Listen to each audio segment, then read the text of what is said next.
Hello and welcome to the second episode of the Project Infinite podcast, a podcast that spans the entire multiverse of fandom. We made it another week, episode 2. I'm your host, Rob, and I'm here with Courtney. Courtney, you're back. I am back. They brought me back for another episode. I just want to say, first and foremost, thanks for everybody that listened to the first episode. Definitely couldn't believe that we got that much support. Yeah, man, we worked hard for that first episode. Definitely wanted to try something new and really just wanted to, get this kind of platform off the ground for everybody around us that's not around us that can really just fall in love with movies, comics, books, TV shows, whatever it may be. Yeah, it was awesome. Seriously, from the bottom of my heart, it was really cool seeing just the reviews come in, the download numbers. It may not seem like much to other people, other podcasts, but for me, doing something like this, I never expected myself to choose something like this. So to see all the support is really, really awesome. So hopefully we can keep that momentum rolling. You got any news for us this week? Yeah, just a couple things this week. The Venom There Be Carnage trailer. Oh, yes. Yes, second Venom trailer. So let's just go into, how do you feel about Venom? I know you love the first Venom. It might be your favorite comic book movie of all time. I wouldn't say I loved it, but I really did enjoy it. I was surprised at how much I liked it.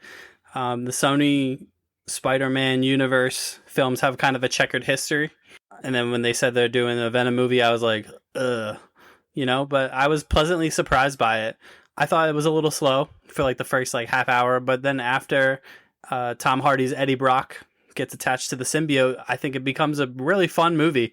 It's funny. It kind of fits in its own niche. And I think that's where this movie is headed. I think it's leaning more towards the goofiness, the comic bookiness of that character. And Woody Harrelson looks like he's going to ham it up as Cletus Cassidy. And I'm really looking forward to this. I'm not expecting it to be on par with the MCU movies or anything like that. But for what it is and what it's presenting itself to be, I think this is going to be pretty solid, honestly.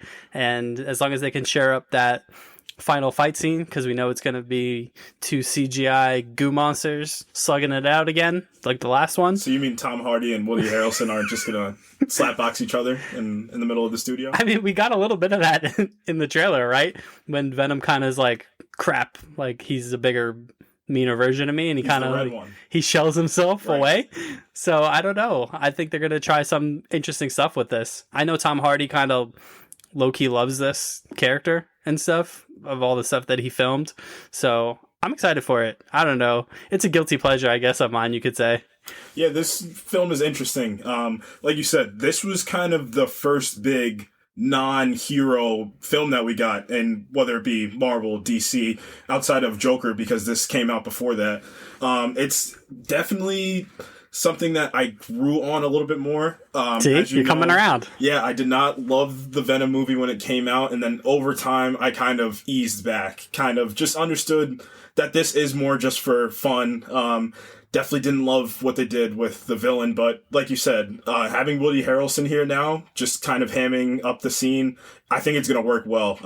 You get this actor that's kind of has this reputation in Hollywood of just kind of relaxed, crazy fun, can go up to 10 or pull it back to 1. So definitely excited that they brought him on to play one of the baddest villains that you can find in comics, Carnage. So definitely looking forward to this one, actually. Very surprised to me too, but definitely going to be something that's going to be fun. Yeah, and I guess that's the one thing I'm kind of worried about in terms of the reception that this is going to get, is people, I feel like, have this expectation for Carnage, and he's going to be this murdering psychopath, and he's super hulking and serious. But I don't think they're going to present him that way. No. And I don't think they necessarily have to. No. Like I said, I think they're leaning into what worked about the first one. That kind of slapstick, goofy, jokey kind of real comic booky stuff. Yeah, definitely. Next thing we got is Xolo Maridueña. So everybody might know him as Miguel Diaz from Cobra Kai will be playing Blue Beetle. Now that was something that kind of came out of left field for me, and I'm super excited about. Specifically, he's playing Jaime Reyes, who is the second Blue Beetle after Ted Kord. So we'll see if they're going to cast an actual Ted Kord for this movie, if they're going to have him get the Scarab and turn into Blue Beetle. But just first and foremost, definitely getting a young actor at the height of his powers Power right now. Really coming off Cobra Kai, a show that everybody's loving just for that nostalgia of the original Karate Kid films. So we talked about nostalgia a little last week in terms of how powerful nostalgia can be. And I think Cobra Kai is proof positive of that when people were like, why are they reviving the Karate Kid IP? Like, why are they doing Karate Kid again? And then it turned out to be a hit. I mean, it came out on YouTube TV, right? That was their first big property, was the Cobra Kai show, and they kind of marketed this with the YouTube TV reveal, and a lot of people were a little bit turned off the YouTube TV. They were used to, I'm logging onto YouTube to find certain creators, certain things that I'll need, certain things that I'll like to watch, but I don't really feel like paying for it. And I think a big win for them was moving it to Netflix for season 2. And ever since then, it really took off running. A lot of people I know are watching this show. Mm-hmm. And having him at the center of a DC property is going to be awesome. This film will be on HBO Max. Just want to make that clear. Right. Their first HBO Max film. Yeah, that's going to be definitely interesting, especially leading into what these DC properties are going to kind of look like. We're getting Batgirl, we're going to get the Flash movie, we're getting the Aquaman sequel, the Shazam sequel. So DC's really ramping it up. They're not looking to stop. Definitely without the big three, Superman, Batman, Wonder Woman, but allowing these other properties to breathe and kind of have their own life. And this Blue Beetle thing is something that they've been circling for a while. Right. Like, I remember back even when Batman vs. Superman was being developed, they were like, we're going to do a Blue Beetle thing, or we're going to do a Blue Beetle and Booster Gold thing. Right. I think Channing Tatum and Jonah Hill were attached to the Blue Beetle and Booster Gold film, which, I mean, coming off 21 and 22 Jump Street kind of made some sense, those buddy cop comedy action adventure films.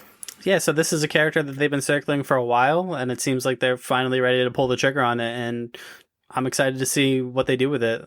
We talked a little last week about how DC has really thrived with these kind of lesser-known characters. Your Stargirls, your Doom Patrol, even the Titans to a lesser extent. They really thrive, I think, telling stories with these smaller characters. We're going to see a film tomorrow at this point in the Suicide Squad. Still can't say it. The Suicide Squad. That's it. I got you. That's the what one. I'm here for. But we're seeing a film with that that has a bunch of lesser known characters like C and D list. So I don't think Blue Beetle's that low on the tier list, but still a lesser known character than your Batmans, your Flashes, your Supermans, Wonder Womans, etc. So I'm excited to see what they do with this, man. Yeah, the Suicide Squad, a big cast. ... Spoilers for later in this episode. A large cast that they are bringing to the table. Mm-hmm. So stay tuned. That will be the main focus of this episode. But Marvel's What If, we're starting to get a lot of promotions, a lot of marketing for this. So first thing I would just want to say about this, it's actually insane that we're kind of getting this, even though it's animated, that we're actually getting something like What If. If you told me 2008, 2009, 2010, when we got Iron Man, Incredible Hulk, Iron Man 2, that we would be getting into The Watcher, you're getting into Captain Britain. It's unbelievable that we're here in terms of having these Marvel properties, even these DC properties, like we said a little bit earlier, with some of these lesser known characters. The What If comics, just a little bit of an origin. I believe they started coming out in the 70s, and it's, just right in the title, it's just What If. It's just asking these small or gigantic questions. It's a great premise. Yes, honestly. Is. You can really open the multiverse with this, and that's the whole draw. Having the Watcher kind of narrate, and you know who's narrating the Watcher? Jeffrey Wright. Great. I love Jeffrey Amazing. Wright. One of my favorite actors, but we see Peggy Carter as Captain Britain. We see Steve Rogers as a version of Iron Man, which is pretty cool. We're seeing Chadwick Boseman's last performance as I think Black Panther. Right, I think that's going to be what everyone is kind of looking forward to, just in emotional way, is that this is the last thing that he did before he unfortunately and suddenly passed away. I think that's going to be one that's going to hit home for like a lot of people. Well, so many people are going to be attached to that. But there's a lot of cool things in this What If series, man. They look like some kind of not evil Avengers, but alternate Avengers. Yeah. Yeah, we're seeing some alternate Avengers. We're seeing Marvel Zombies, which has been a pretty big property for Marvel Comics over the last, 10 to 15 years about. You're seeing, I believe it might be if Tony and Steve never went through the Civil War events, and we're just seeing a fully formed Avengers team fight Thanos, so that's going to be interesting. We're also seeing Killmonger and Tony Stark teaming up. Best friends. Which is awesome. I would pay money to see them in a film together, just bouncing off of each other. That would be awesome. Yeah, I think it's a really cool idea, and this is spinning off of Loki, essentially. Right. The splits in the multiverse, so... Yeah, I'm really looking forward to it. Yeah, this one's going to be really interesting. And animated, too. Yeah. Which I thought was interesting. Right, and it's kind of pulling off of that Star Wars aspect of Star Wars animation is really prominent. The love that Ahsoka Tano got in live action would not have happened without the cartoons that we were getting. So I think Marvel's definitely taking a swing, and I do not expect to miss at all. Yeah, and even when you look at their kind of quote-unquote crosstown rival, DC's always thrived in animation. It's not Fast and Furious? That wasn't their crosstown rival? No, not yet.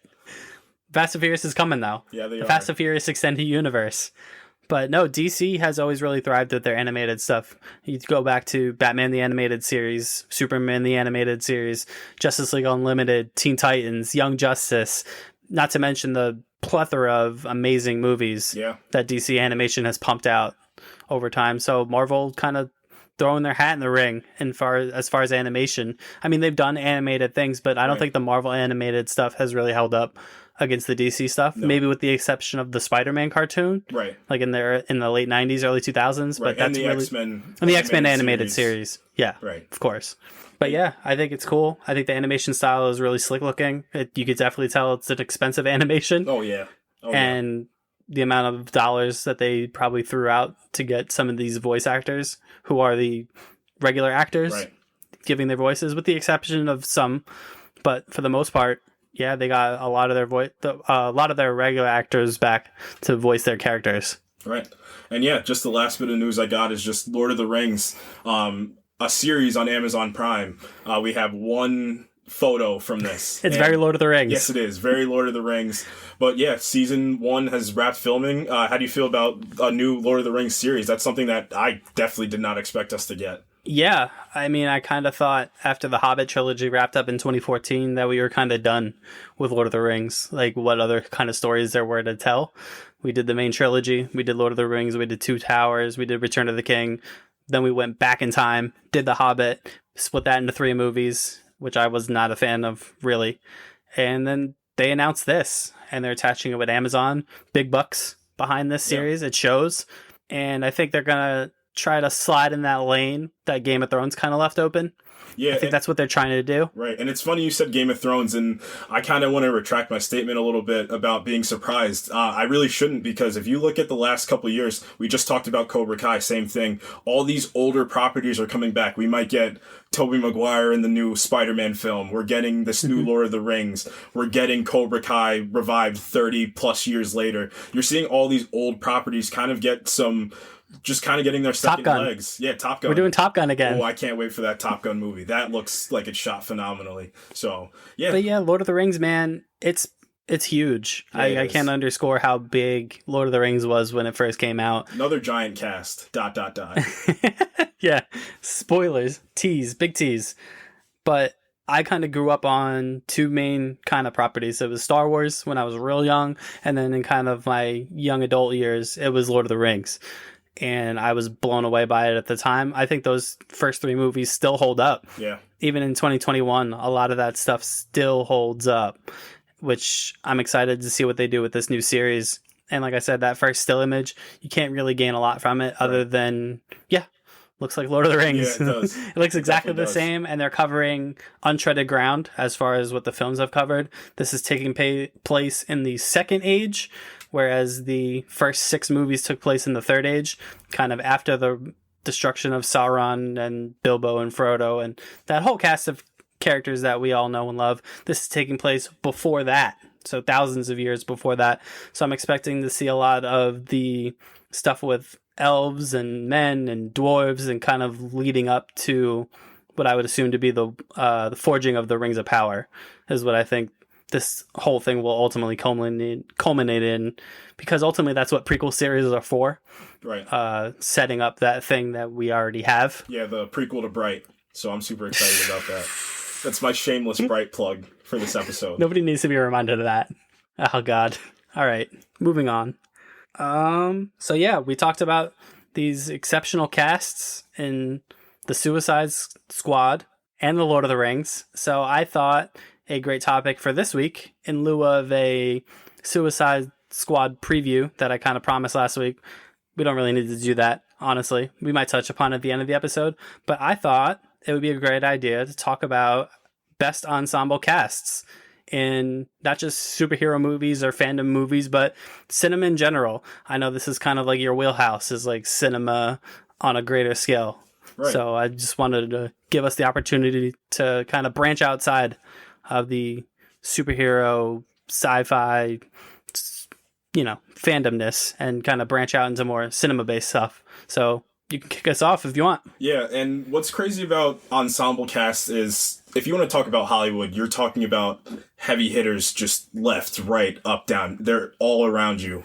And they're the ladies and gentlemen and others that are on the walks of fame. They are everywhere that you can find. So just getting into some of these movies, a big one that's pretty recent that I want to talk about was Grand Budapest Hotel. This movie is filled with A-list actors. You have Ralph Fiennes, Adrian Brody, Willem Dafoe, Jeff Goldblum, Jude Law, Bill Murray, Ed Norton, Saoirse Ronan, Jason Schwartzman, Tilda Swinton, Owen Wilson, and that's insane. It's insanity that we can bring all these kind of actors together in one room, one scene, multiple scenes. And I just think Wes Anderson does that very well. Wes Anderson is definitely somebody I've been studying lately. I love the way he kind of moves his cameras, and it just gets people very symmetrical. A big thing about Wes Anderson is just the symmetry that he kind of uses on his films. And he just kind of places people in the right spot. There's never really like a wrong frame that he kind of presents. And I just kind of love how his storytelling is very fast paced. It's just a lot of satire, a lot of humor that he uses. And it just kind of brings these like actors that are in really serious roles all the time, or actors that are just in comedies, or actors that are kind of in both. And it just bridges the gap for all of them. So yeah, you want to talk about ensemble cast. That's definitely one of the biggest ones. There's a reason it won the best picture of 2015 as well, for a movie that came out in 2014, obviously, for the 2015 Oscars. But yeah, this one is definitely one if I were to give a watching recommendation for episode 2, it would be Grand Budapest Hotel. Yeah, and I think you touched upon an important point about ensemble casts, and they can be quite difficult to kind of get off. You know what I mean? When you're putting together a room of superstars, you're putting together an all-star team, basically, is what you're doing when you talk about an ensemble movie. And you spoke to how he kind of makes everybody look good. Yeah. And I think that's super important in an ensemble film, because all these guys gotta eat. Yeah. And his films just seem fun, man. Moonrise Kingdom, just a really nice, little bit smaller, but definitely still a great cast. And Wes Anderson, a lot of times, and what we're going to talk about in a little bit as well, a lot of these filmmakers, especially the bigger ones, they always have kind of a core that they kind of stick with when they have bigger casts. And I think that also helps attract some of those other A-list actors to maybe see, hey, maybe I want to work with a Quentin Tarantino, where I was a little bit on the fence. Hey, I might want to work with a Martin Scorsese if he gives me a call. Hey, might want to work with a Denis Villeneuve or a Wes Anderson. So just kind of having that camaraderie and just that kind of community in Hollywood, I just think is really fun to see as well. Yeah, speaking of community in Hollywood, I wanted to talk about Ocean's 11, which I think is like, on the outside, looks like the ultimate kind of like fun film to like work on, right? So you have a who's who of just super duper stars in like the prime of their life in the early 2000s. You have George Clooney, you have Brad Pitt, Casey Affleck, Don Cheadle, Matt Damon, blanking on their name, Julia Roberts. Sorry. Did you blank on Julia Roberts? I did. I'm old, man. I'm old. My memory isn't as sharp as it used to be. But yeah, this movie just seemed super fun. And Steven Soderbergh is a director who, again, is able to make all these guys look good. in whatever role that they're in. And this is the kind of role that kind of not established George Clooney, but kind of was the most George Clooney of George Clooney movies. Yeah, because George Clooney can, like, he really balances. He's on that balance beam of, is it comedy? Is it action? Is it drama? And I think this one, you get a little bit of everything. You get a little bit of everything, and I think you get, with all these guys, honestly, with Pitt, Damon, all of them, it's kind of like they're almost playing themselves, just like ramped up to like 11, which it shows on screen that all these guys are just having a total blast filming this movie. And when people think of George Clooney, I think they immediately think of Danny Ocean. Yeah. Honestly. Oh, yeah. That's definitely correct. These Ocean movies are definitely, when you talk about big cast, this might be one of the bigger ones that is just like kind of that popcorn flick that you're going to the movies for. And a lot of times when you get ensemble films nowadays, outside of your Marvels, your DCs, your Fast and Furious, it really is in kind of those Oscar time films, you're getting a lot of these big ensemble casts. And Ocean's 11 at the time, that's a really fun cast to bring together. Getting Brad Pitt and Danny Ocean. Why am I blanking? George Clooney? Why am I... See, I wouldn't have known that without Danny Ocean. See? Yeah, and then you got Matt Damon in there also, who... I mean, Matt Damon is like your third or fourth build star in a movie. Which is, yeah. Insane. Yeah. When you think about like the early 2000s Matt Damon, coming off of Good Will Hunting, coming off of Rounders. Like, yeah. And this guy's like not even... I mean, he's top billing, but he's kind of on par with all these other guys. It's really crazy. And those movies kept ramping up and up. Ocean's 12, Ocean's 13. I just think those are like the quintessential kind of ensemble casts when you get, like I said, like super duper stars. When I talk about like an ensemble cast being an all-star team, Ocean's 11 is kind of what pops to mind in my brain. No, it's definitely a great one. And when you talk about ensembles, I think you can't talk about an ensemble cast without going into the modern age and the superhero age, if you want to call it. This is really what defined or redefined the all-star teams, your big ensemble casts. You're getting characters that are spanning films now. Instead of you're getting just a bunch of actors together from a filmmaker that just wants to make a singular property, now we're getting studios bringing actors on to have their own property that might branch out into a different property, might branch into somebody else's property, which brings me to Captain America Civil War specifically. I know we have the Avengers before that. We have Iron Man 2 brings in Scarlett Johansson and Samuel L. Jackson. You get into the Captain America movies, you're getting Sebastian Stan, you're getting Anthony Mackie. But when you get to Captain America Civil War, you want to talk about a top build cast. That's when you're getting into your Chris Evans, you're getting Clint Barton, you're getting Scarlett Johansson, Elizabeth Olsen. You're getting the first appearance of Chadwick Boseman as Black Panther and the first appearance of Tom Holland, which at the time he was not who he is now, not even close. But retroactively, that was a great pickup for them. I remember when that Civil War trailer dropped and Spider-Man pops up at the end and people just lost their minds. Insanity. Absolute insanity. Yeah, this cast is just filled with heavy hitters, and Robert Downey Jr.'s in this. Right, and that's the thing you have to remember about this movie in particular, is it's not an Avengers movie. No, it's not. It's a Captain America movie. It's part of the Captain America very apparent franchise. Too. They do make it apparent. This story does flow, because the middle portion of this film, getting up into the big climactic airport scene, it does flow through Captain America. All of the events flow through a classic Captain America villain with a classic Captain America antagonist and protagonist, Bucky, Zemo, with all of his sidekicks with him. This is a Captain America film. That shouldn't be. And this movie kind of serves as it is a sequel to Winter Soldier, but it really builds off the back of the Winter Soldier. Yeah, it does. So people look at this and they're like, oh, it's just an Avengers movie. No, it's not. It's a Captain America movie. And it's quite clearly defined that Captain America is the protagonist of the film and Iron Man is the antagonist, or one of the antagonists.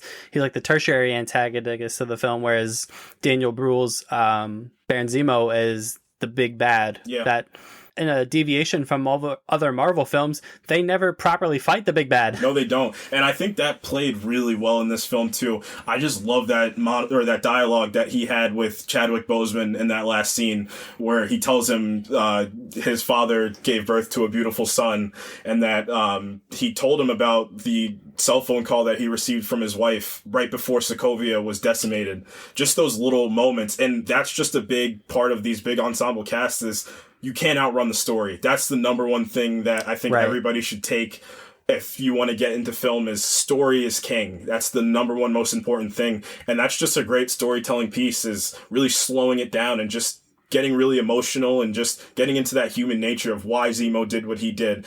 Whether how big the cast is, it doesn't really matter at the end of the day. It's what type of story that you're presenting on screen. But that doesn't happen without this big ensemble cast that is really working well with each other. Right, and I think that's the important thing to remember too, is you can assemble a superstar cast, but it doesn't mean anything if the story sucks. Yeah, you know? That's why the Fast and Furious movies are so good.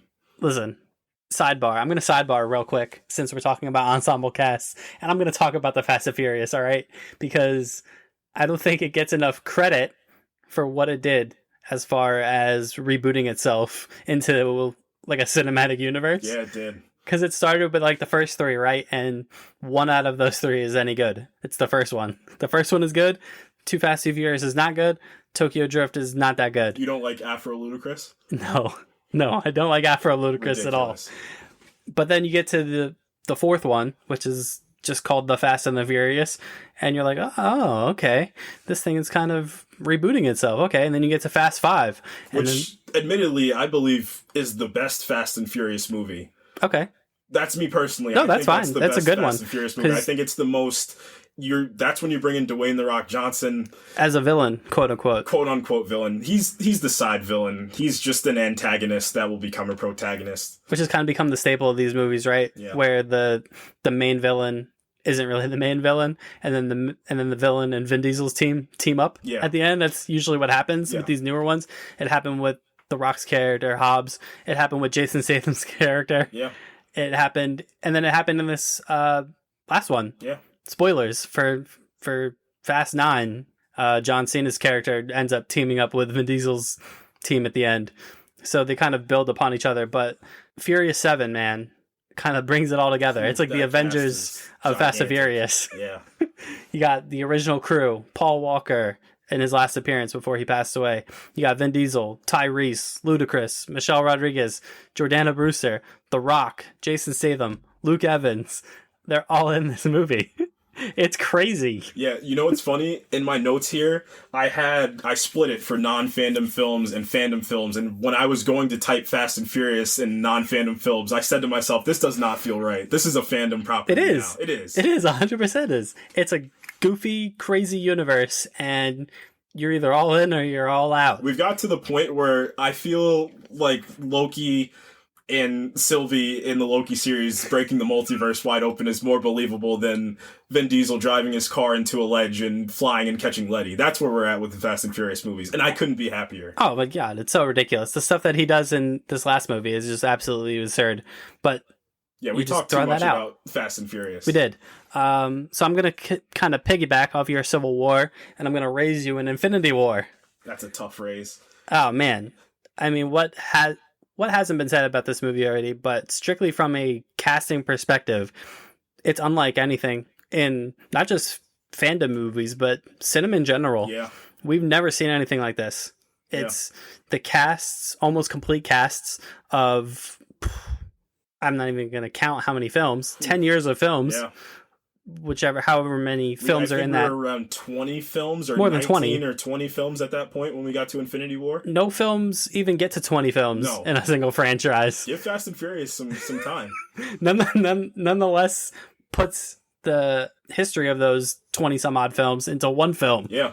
And I think that's the best thing about the Marvel Cinematic Universe leading into Infinity War, the Infinity Saga, if you will, is this is one gigantic continuous story that's been weaving and flowing and sowing itself and really planting itself in the ground and making this really great film. It's like a double down from the Avengers, right? Because like in the Avengers 2012, it's You get the Iron Man movie, you get the Hulk movie, you get the Thor movie, you get the Captain America movie, and then they're like, look, we're putting them all together. And everyone's like, whoa! Yeah, spoiler alert. They're all together now. Yeah, everyone's like, whoa, they put characters from 4 movies together. Yeah. And then fast forward some 8-9 years, and they're like, watch this.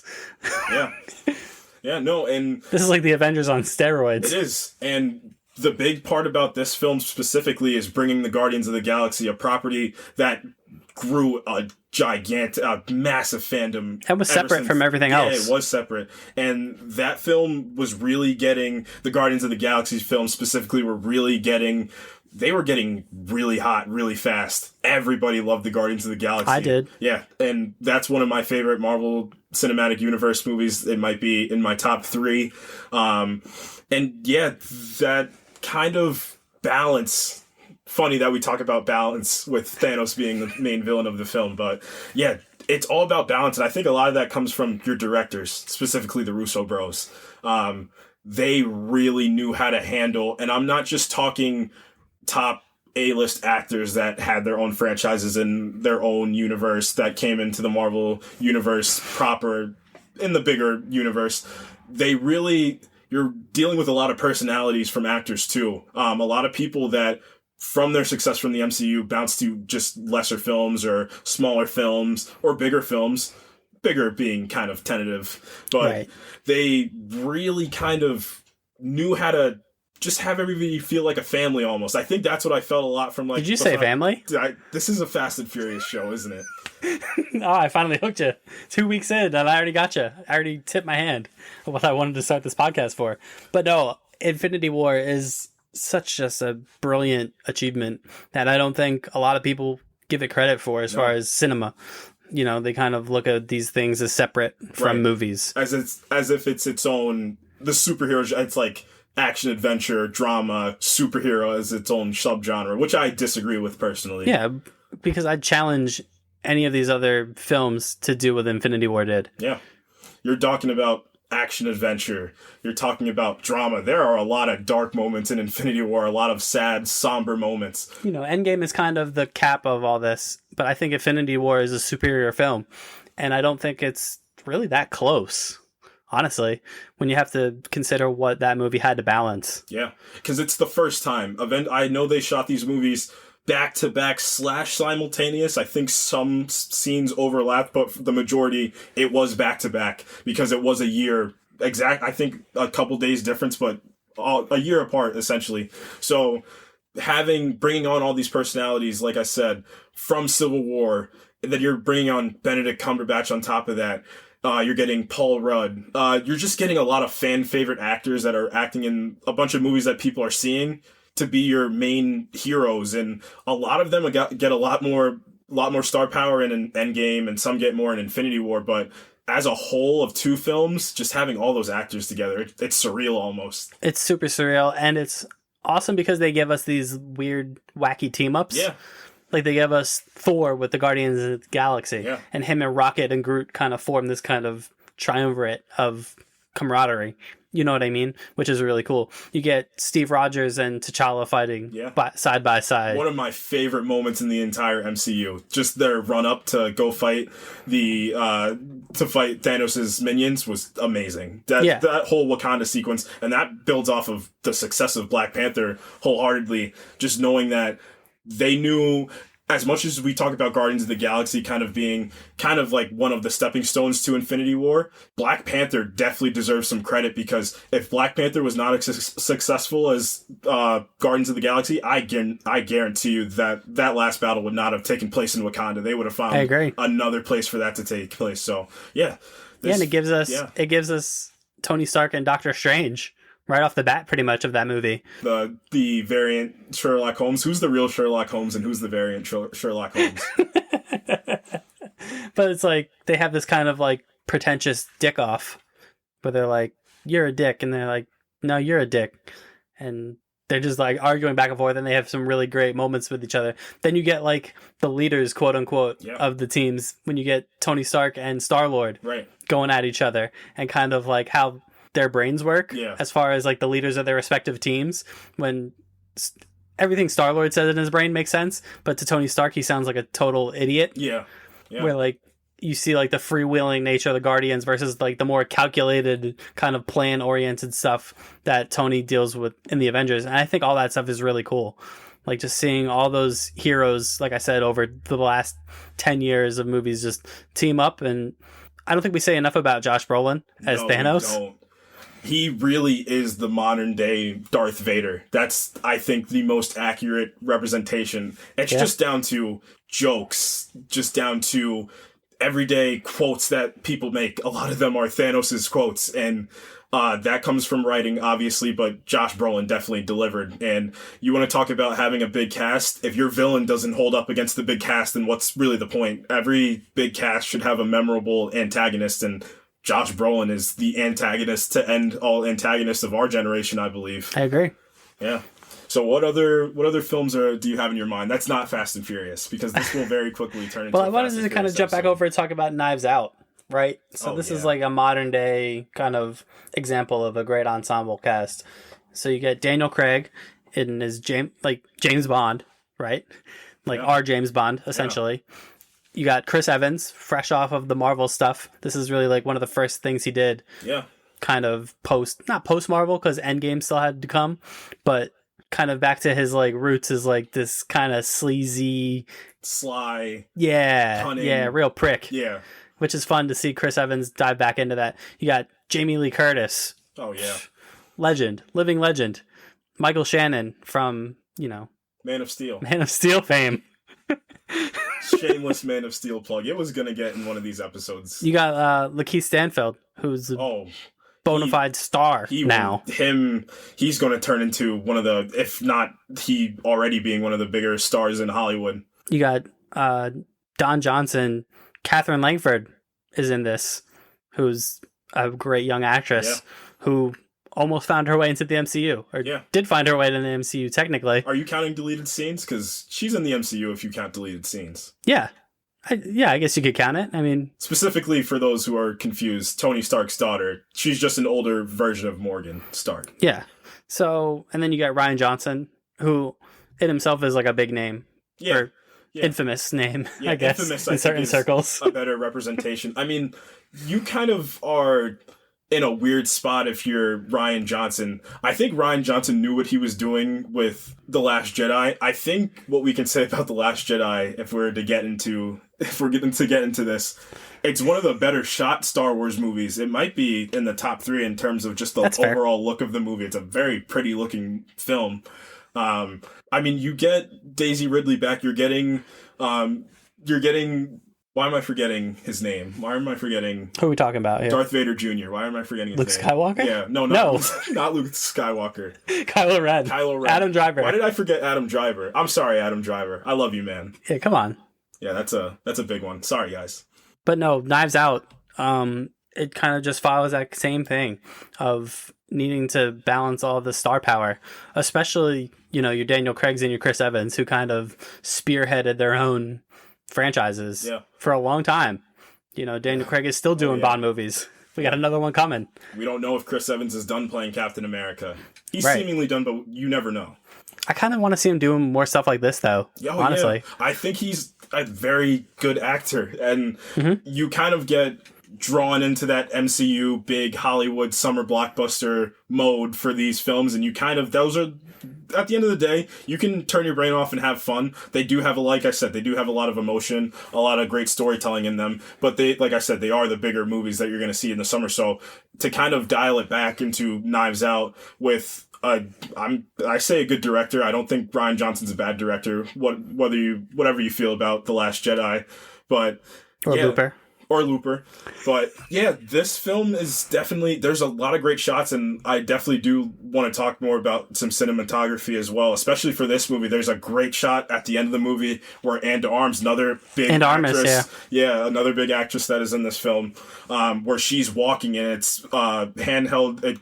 starts with a steady shot and it's just kind of rolling and it's a one take and she's walking out of the house and it's just commotion and you're kind of getting into that commotion area and then it switches to a handheld kind of shaky shot and you're just kind of passing all these A-list, B-list actors from Hollywood and that's what it is. You're just seeing really how many characters are really in this film and how many actors are in this film and it's just... And big name actors in kind of an opposite way that kind of talked about Ocean's 11, right? Where Ocean's 11, it felt like all these people were playing themselves, more or less.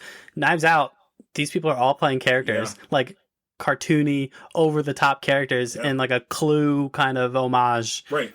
You know, it's like a murder mystery. It's an original story it is. Written by Rian Johnson. And that's what I think in this age of kind of summer blockbusters, popcorn flicks, it's really cool to see this unique original story kind of push through and thrive with star power. It's kind of like the best of both worlds, right? This movie was pretty big. When it came out, this movie was pretty big, A lot of people were going to see this movie. A lot of people were talking about this film, which got me really excited. I love when these kind of... Not that this was a smaller movie, just the cast alone tells you that this was a big movie, but the non-superhero, non-Fast and Furious, non-DC, non-Marvel movies were getting a lot of promotion. That wasn't a reboot or anything like that. And wasn't a Martin Scorsese or Quentin Tarantino film as well. Definitely was just great to see. Yeah. And I think talking about kind of Chris Evans kind of falling back into what he was more known for before Captain America, we've seen a lot of these kind of big, especially in the MCU, some of these actors who have been locked into these roles for so long have kind of struggled outside of it. Yeah. I mean, Robert Downey Jr. kind of comes to mind. Right, yeah, you have this expectation that's kind of placed upon you. It's heavy the head that holds the crown. You're really your character once you get into these superhero roles. So to break away from it, it's a difficult task, and some have succeeded, some have not succeeded. So Knives Out, perfect example of Chris Evans, in my opinion, actually succeeding with something that's not being Captain America or the Human Torch. We don't want to forget about that. Maybe we'll see him again as the Human Torch in the future. Yeah. Thanks. That Loki show, man, really it gave me so much hope for the future of the MCU. Yeah, it's just time for them to have fun. But what else you got?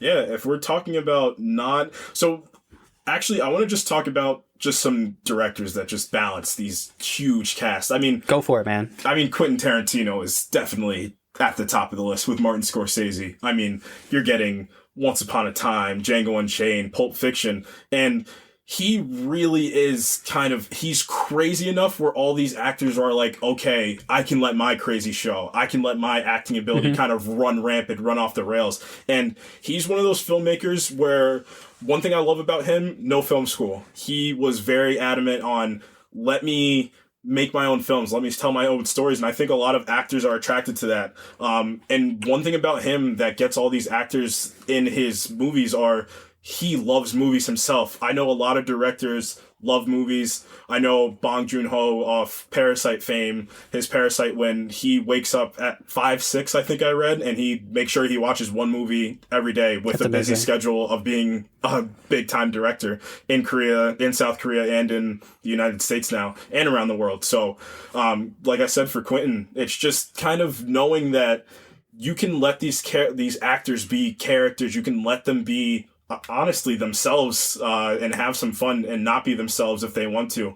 Another director that not a lot of people I think know about that more people should know about is Steve McQueen, if we're going to talk about bigger casts. So you got 12 Years a Slave and you have Widow. So man, Steve McQueen, that guy knows how to operate a camera, man. He just gets these really pretty images out of these really broken, sad, dreary worlds. I mean, 12 Years a Slave is the prime example of that.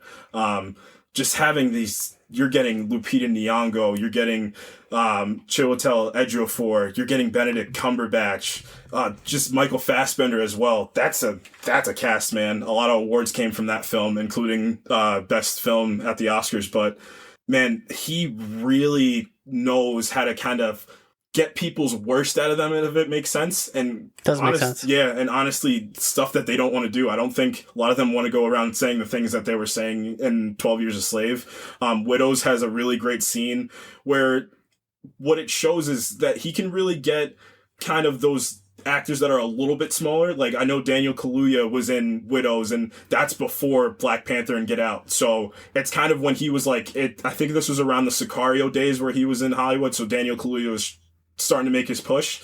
What he did really well is there's a scene, it's a one-shot take, and a lot of this just goes back to what you're doing with the camera, what you're doing with your cinematographer, what you're doing with your story, kind of getting some of these smaller characters to elevate them, those bigger actors, just giving them something that's a little bit different as well. And I think he does that extremely well. So one filmmaker I think you guys should all go out of your way to watch his films is Steve McQueen. Yeah, that's really great. And I think you hit upon an important point about not just who's in your movie, not just who's directing your movie, but how it's being filmed also. Because at the end of the day, it's a visual medium, right?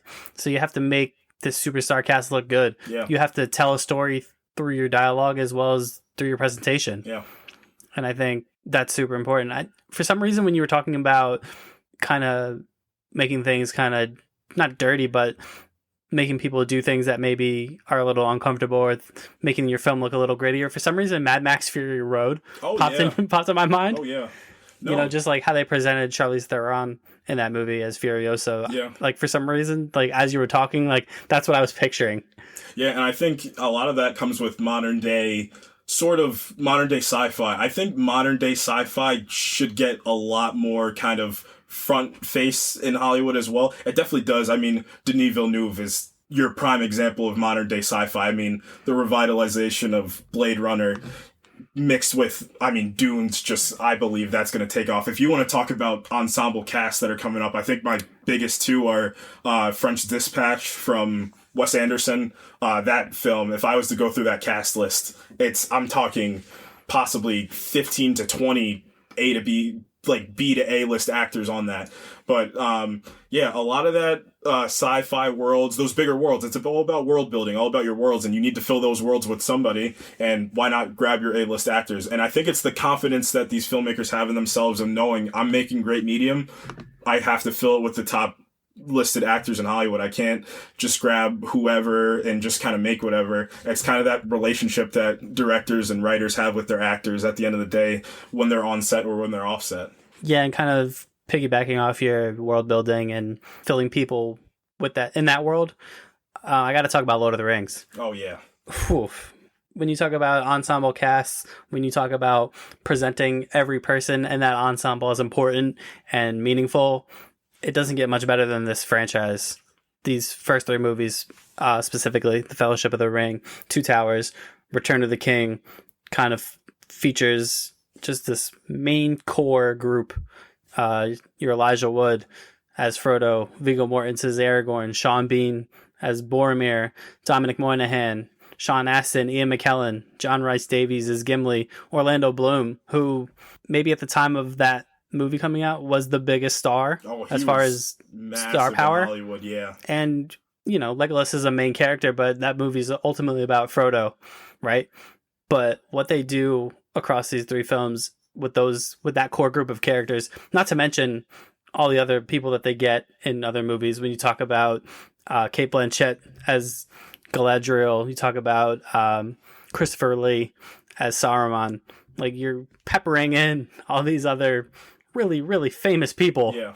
Hugo Weaving as Elrond. Yeah. Like you're getting all these people on top of an already incredible main group. And what Peter Jackson able to do is just mesmerizing, honestly, because what he's able to do is he makes you care about every single character that he's throwing at you. Yeah, and I love the word mesmerizing that you use there. And I think for me, when you talk about mesmerizing, I think it's from the actual world of The Lord of the Rings. And like we talked about, that one set photo that they released for the series that's coming out next year, it feels like Lord of the Rings. And Peter Jackson, it's a very discernible look. Star Wars has a very discernible look. Lord of the Rings has a very underrated, discernible look in Hollywood that a lot of people know and love. Yeah, and like I touched upon earlier, everything from those earlier movies holds up now. It doesn't look hokey. It doesn't look out of place. The CGI is not bad at all. It's not. I mean, when you talk about big grand scale battles and how those things are presented, the Battles of Helm's Deep from the Two Towers is the measuring stick as far as when you're presenting a big on-screen battle, because that battle scene, you can just YouTube it and watch the Battle of Helm's Deep and just be blown away. Yeah. You're like, this movie came out when? Yeah, and I think that kind of plays on the having your end battles, and I mean the end game battle is the modern day. That one's definitely still in this modern age, essentially. But in terms of CGI, that's not a modern age CGI. Right. That's a and I would argue CGI that the Battle of Helm's Deep looks better than the final battle of Endgame. Yeah. I mean, in terms of weight, that's a tough argument. In terms of weight, I think the Endgame, you're bouncing off 22 films, roughly, at the point. That battle it looks amazing. Yeah. But going back to Lord of the Rings, like I said, they make you care about all these characters, and you get to really enjoy how these characters interact with each other over time. You get to see especially the relationship between Frodo and Sam and Aragorn, even though that they spend a bulk of that trilogy separate from each other. Yeah. Well, Frodo and Sam are together, but after the Fellowship, Aragorn kind of splinters off with Gandalf and Gimli and Legolas and that group. But the way he's able to balance meaningful stories and plots with his main cast of characters is just incredible. And it's something that I don't think The Hobbit does as well, which is kind of why I'm not really talking about The Hobbit, because at the end of the day, it's Thorin Oakenshield and then a bunch of dwarves that they kind of try to define in the first one, but aren't as successful at as they were with the Fellowship of the Ring and the subsequent films in that original trilogy. I mean, you even see that with the Hobbit films when the characters you care most about are Ian McKellen coming back as Gandalf, and Orlando Bloom comes back as Legolas briefly, because they had to rely on that, again, nostalgia. Yeah, it feels reactionary almost. Right. Yeah. Because Legolas isn't outright listed in The Hobbit in the original text, but they just kind of took creative liberties saying, well, he was an elf, so he would have been alive in that time, so we'll just bring him in for some cool action set pieces, and he can be on his way, which was cool. Don't get me wrong. It was real cool seeing Legolas again pop up in the Hobbit films, but kind of speaks to that lack of, for better words, not chemistry between the main cast, but the attention to detail of that main cast in the Hobbit films, that I think to this day that the original trilogy of the Lord of the Rings characters is, again, much as the look of those films is kind of a measuring stick, I think as far as balancing an ensemble cast, I think that movie is a measuring stick. Even though it's a fantasy film, it's a fandom film, I think it is really a measuring stick for how you get people to care. Yeah. It's pre-MCU, pre-DCEU, so that, like you said, that is really a measuring point that everybody can kind of look to and say, are we giving these characters enough shine? Should we pull back on some of our bigger characters to give the lesser characters some shine? And like you said, they do it well. And that's something you never have to question when you're watching those Lord of the Rings films either. You never have to worry about, well, what's going on with Gandalf? Like, his story is front and center right when it needs to be. Right when Merry and Pippin, you don't think they're getting enough play. They're like the backup hobbits, so to speak. But they get just as much play almost as Frodo and Sam do in their own way. Yeah, it's just really a lesson in pacing. Making sure, and I think that's another thing that Infinity War did pretty well, was pacing yourself. Not jumping the gun to get to the final battle. Teasing Thanos throughout the story a little bit. Making sure that Captain America, since we just saw him for an abundance of time, knowing that he doesn't have to be in this film for an hour long of screen time, because Steve Rogers isn't in that film for a while. Natasha Romanoff, Sam Wilson, they're not in that film for a while, but Iron Man is. A lot of your characters that get snapped are in that film for a solid amount of time. So just knowing, and that a lot comes from just the writer's room too, just knowing that you do need to understand that a lot of these characters have fandoms behind them, and you want to make everybody happy. You gotta make everybody look good. Yeah, you gotta make everybody look good. But I like that theme that everything's gonna kind of come back to, is that story is king. Story is the most important thing. It's pacing your story, making sure these characters are taken care of. And that's where I'll give Infinity War credit also, because obviously it had these 20-some-odd movies to build upon. But as opposed to, say, the Lord of the Rings trilogy, which kind of developed these characters over a set of 4-hour movies, if you count the extended cuts of those Lord of the Rings films, that's how they were able to develop that core group of characters. Whereas Infinity War had to take a developed group of characters already, but then put them all together and make them mesh with each other. You know? Oh, yeah. And you see that almost immediately with Thor and the Guardians. Yeah. And I think a lot of that comes from Taika Waititi taking over the helm.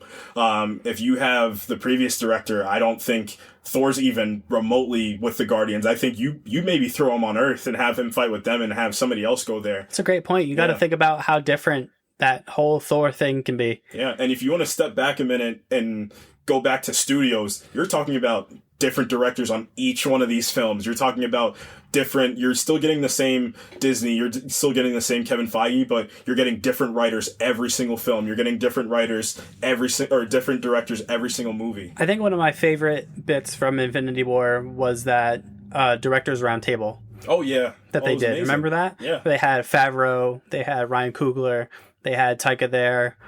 I think the Russos were there. Yeah, the Russos were there. Yep. And that just shows you right there how many of these minds had to come together to make Infinity War happen. Big minds in Hollywood just sitting down and just coming up with a great story. Yeah, and I would say all of what we just talked about is kind of a preamble for tomorrow. Yeah. Right? And that's what this is all building to, is the Suicide Squad. Swear to God, I'm going to get that right eventually. Hopefully. It's going to be a tough look if we go into the review and you can't get the name. I only need to say it once, and then I can just refer to it as the movie rest of the time. There you go. The film, the movie. But yeah, I've been looking forward to this. And at first, I think I was with a lot of other people. I was tentative. I was a little bit precautious because I didn't know what type of film this was going to be, and this was we knowing James Gunn was directing this. We could have seen Will Smith back. We could have seen a litany of other characters come back. Because they announced the sequel pretty shortly after the first one, right? Yeah, I think they always knew that this was going to be a franchise, and we kind of talked about this before we hopped on, was Margot Robbie. I think she deserves her flowers. How old is she, 30?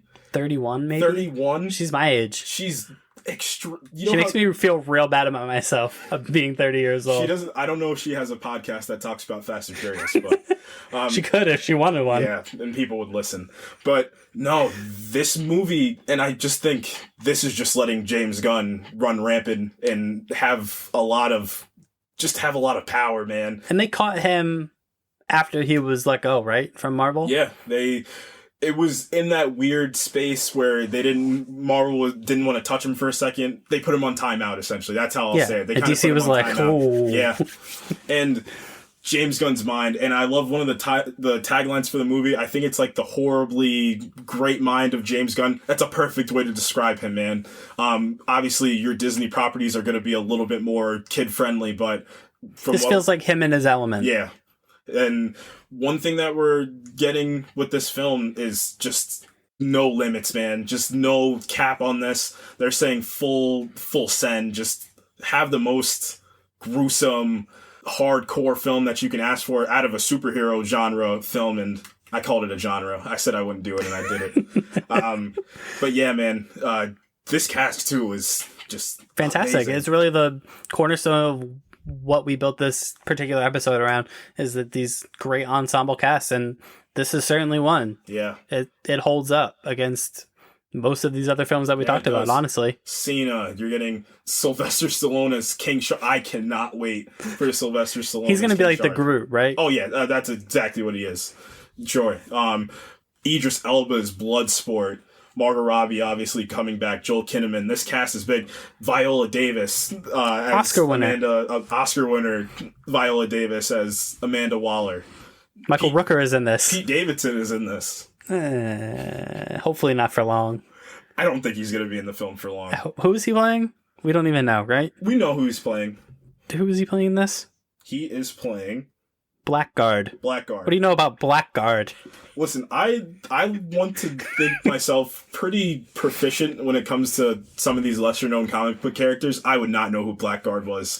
Family on the line, I don't know who Blackguard is. Blackguard. That's what I love about this movie, is it's like James Gunn just looked at a bunch of comic books and was like, who's the craziest character I could pick from these? Yeah. Like Polka Dot Man is in this. Yeah. And this film, man, it's just, we're getting Starro the Conqueror. And like, that gets back to my point in like 2008, 2009, 2010, looking at What If for Marvel. I would never think in a million years we're getting Starro the Conqueror outside of a Justice League property. And even for a Justice League where Starro debuted, I didn't think he was actually going to be in a Justice League. Obviously, you're thinking your Mongols, your Dark Sides for a Justice League story. But Starro, that's a giant Patrick Star fish from space. it's absurd. Amazing. It's amazing. And that's the best part about these comic book properties, man. Especially the new age ones, because I knew Daredevil was definitely a serious in 2003. Definitely was serious. The Tobey Maguire Spider-Man films, they were dramas at the core. If you really want to think about it, those were actually drama films. Well, there was a lot of slower moments with Aunt May where they were just talking to Mary Jane. A lot of bad stuff happens in those movies. Oh my gosh, yeah. I mean, that's at the core of Spider-Man. Just a lot of just regular life things, losing your apartment, not getting your door fixed on your apartment.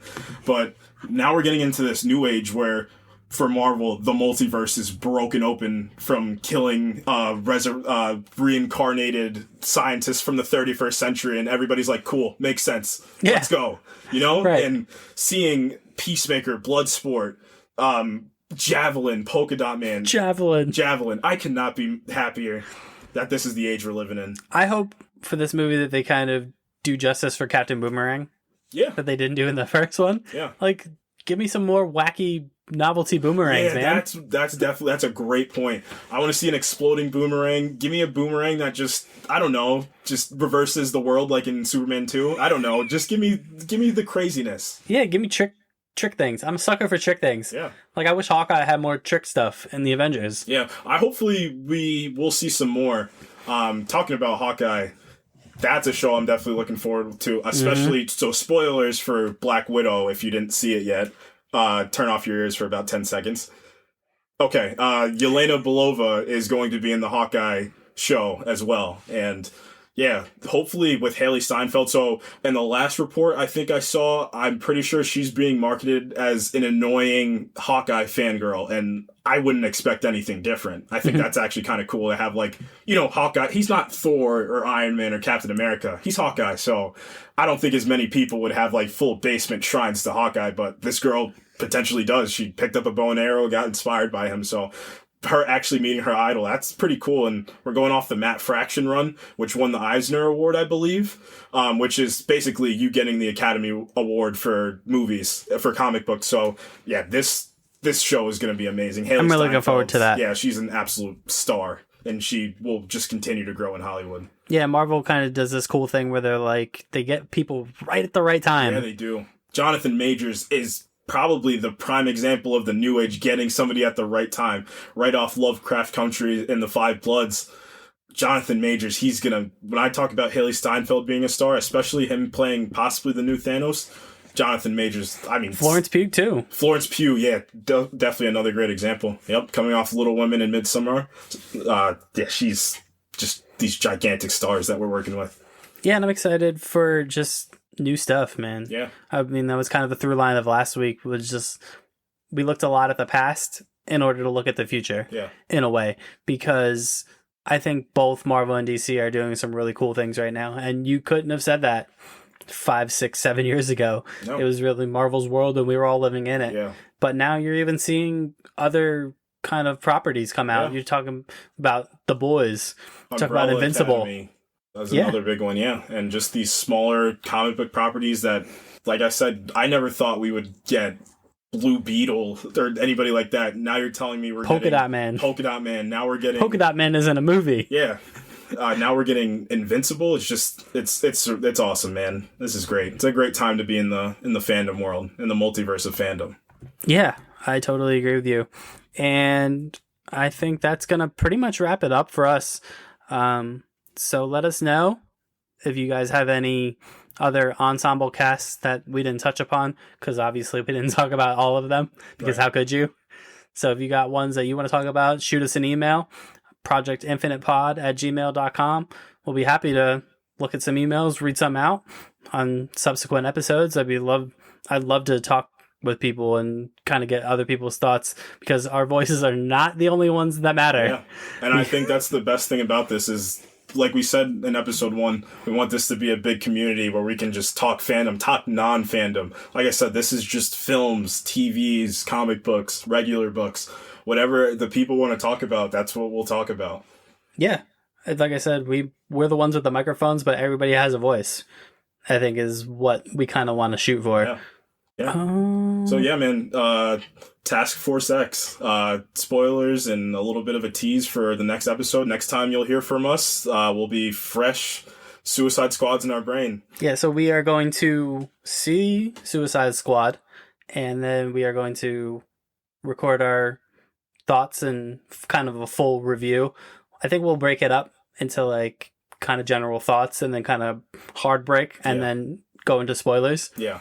Because we'll be recording this on Saturday. Yes. So it's not exactly a lot of time to go out to see it. Yeah. But I don't think we're going to put that episode out until midweek next week. Will be our kind of big Suicide Squad. I nailed it. See? Yeah, I got it that time. There you go. But that'll be our full Suicide Squad review. I'm going in a lot more optimistic than I was probably a year ago. Yeah. You know, once we kind of got that first look at the DC fandom, I was like, I'm kind of in. I'm in on this. Oh, yeah. Yeah, so follow us on Twitter. Rob, what's that Twitter? It is Project INF _pod on Twitter. Follow us on Instagram. Yeah, what's the Instagram handle? The Instagram handle is follow us on Facebook while I look for the Instagram handle for everybody. Email us, because I already said the email. It's the Project Infinite Pod on Instagram. Yeah. Follow us on there. Like, subscribe, leave us a nice review. Hopefully a nice review. Yeah. Comment. Tell us your thoughts, man. That's the big thing. Tell us what you guys are thinking. Yeah. We're just two regular guys talking shop about comics and movies and TV shows, and we'll get to video games eventually someday.